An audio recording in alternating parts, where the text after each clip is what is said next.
Yesterday we've seen how opposition MLA for Madhuri Election Commission, the commissioner did not meet and also several MPs to feel they were harassed, heckled and also detained.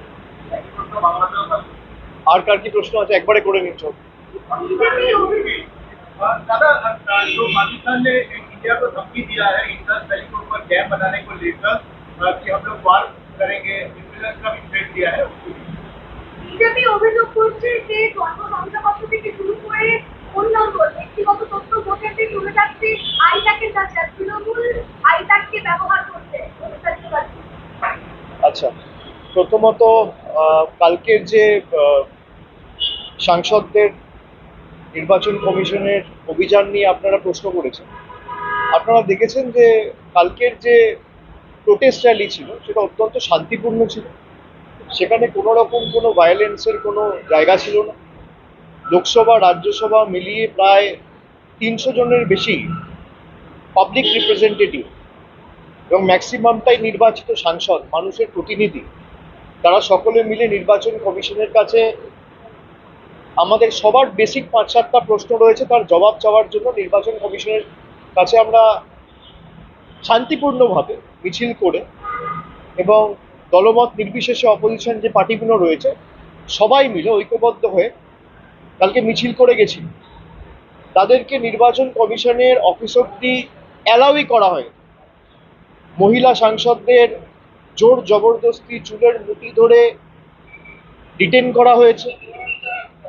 এমনকি পুলিশের বর্বরতা বা পুলিশের অতি সক্রিয়তা দিল্লি পুলিশের আপনারা দেখেছেন।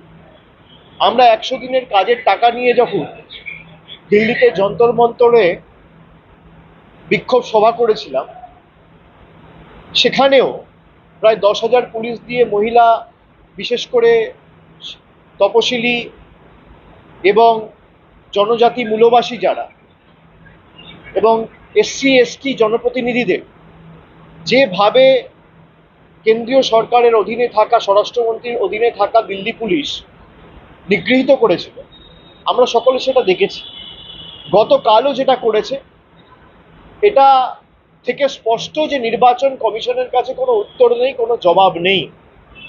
যে 4-5টা বেসিক আমাদের তরফ থেকে প্রশ্ন রাখা হয়েছে, যে এতদিন পরেও 2025-এ আমরা এসে কেন আমাদের ডিজিটাইজড ভোটার লিস্ট দেওয়া হবে না, কেন জোর জবরদস্তি SIR করা হবে, বিশেষ করে অপোজিশন রুল যে স্টেটগুলো রয়েছে যেখানে বিরোধী রাজনৈতিক দলগুলো ক্ষমতায় রয়েছে।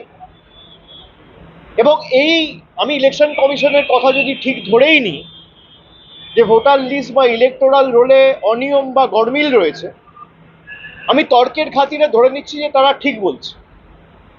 তাহলে প্রথম ধাপ কি হওয়া উচিত, যে এই ইলেকটোরাল রোল বা এই ভোটার লিস্টের বেসিসে যারা নির্বাচিত হয়েছে এবং যে সদ্য সমাপ্ত 1 বছর আগেকার লোকসভা নির্বাচন এই ভোটার লিস্টের বেসিসে হয়েছে, এই ভোটার লিস্টের বেসিসে দেশের প্রধানমন্ত্রী নির্বাচিত হয়েছে, এই ভোটার লিস্ট যেখানে ইলেকশন কমিশন বলছে ভুল, অনিয়ম, গরমিল রয়েছে, এই ভোটার লিস্টের বেসিসে দেশে সরকার তৈরি হয়েছে, প্রধানমন্ত্রী থেকে স্বরাষ্ট্রমন্ত্রী থেকে প্রতিরক্ষা মন্ত্রী থেকে সবাই হয়েছে। পুরো ইউনিয়ন গভর্নমেন্টকে রিজাইন করা উচিত। এবং আমাদের রাজ্যের মুখ্যমন্ত্রী, দলের সভানেত্রী মমতা ব্যানার্জি 27শে ফেব্রুয়ারি নেতাজি ইন্ডোর স্টেডিয়ামে প্রথম এটা ধরেছিলেন যে এক ব্যক্তির একই এপিক নাম্বারে গুজরাটের ভোটার লিস্টে নাম রয়েছে, আবার উত্তরপ্রদেশে রয়েছে, আবার বাংলায় রয়েছে। কংগ্রেসের তরফ থেকে যে সাংবাদিক বৈঠকটা করা হয়েছে সেখানে স্পষ্টত দেখানো হয়েছে যে একই ব্যক্তি একই দিনে একবার বারাণসীতে ভোট করছে, একবার কর্ণাটকায় গিয়ে ভোট করছে।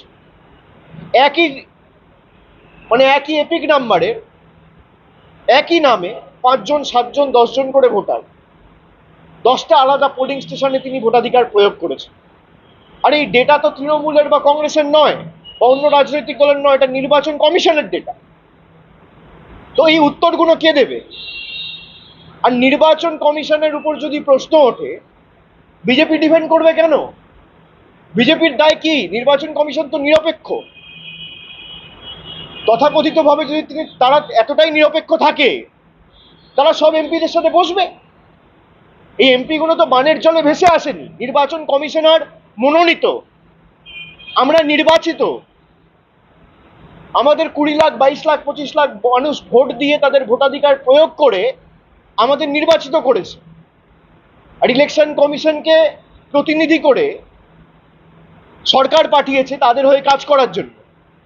যে কটা প্রতিষ্ঠান আছে সব কটা প্রতিষ্ঠানকে তাদের কৃতদাস এবং কল্পিবাহকে পরিণত করেছে এই বিজেপির সরকার। যাবে হবে, কেরালে হবে, সব জায়গায় হবে, কিন্তু আপনি থাকবেন পদে আর বাংলায় এসআইআর হবে, তা তো হবে না। এই ভোটেই তো মহারাষ্ট্রে আপনারা জিতেছেন, এই ভোটেই তো হরিয়ানায় জিতেছেন, তাহলে আগে তো এই রাজ্য সরকারগুলোর পদত্যাগ করা উচিত। कल जो हुआ दिल्ली में लोकतांत्रिक तरीके से, शांतिपूर्ण तरीके से 300 सांसद ऑपोजिशन के, और इनमें बहुत सारे महिला सांसद भी थे, इनको जिस तरीके से दिल्ली पुलिस ने धक्का दिया, इनके साथ बर्ताव किया, इनको रोका, ये स्पष्ट दिखाता है, दर्शाता है कि इलेक्शन कमीशन, चुनाव आयोग डरा हुआ है।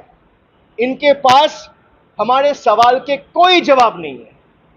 अगर आपके पास जवाब है तो आप दो भाई, कि एक ही एपिक नंबर पे गुजरात में और बंगाल में वोटर कैसे है, एक ही नाम पे अलग अलग 10 पोलिंग स्टेशन में वोटर कैसे है, एक ही एड्रेस पे 5 बाई 10 स्क्वायर फीट एक मकान में 100 वोटर कैसे रह सकते हैं, जिनका कोई अता पता, कोई एग्जिस्टेंस नहीं है।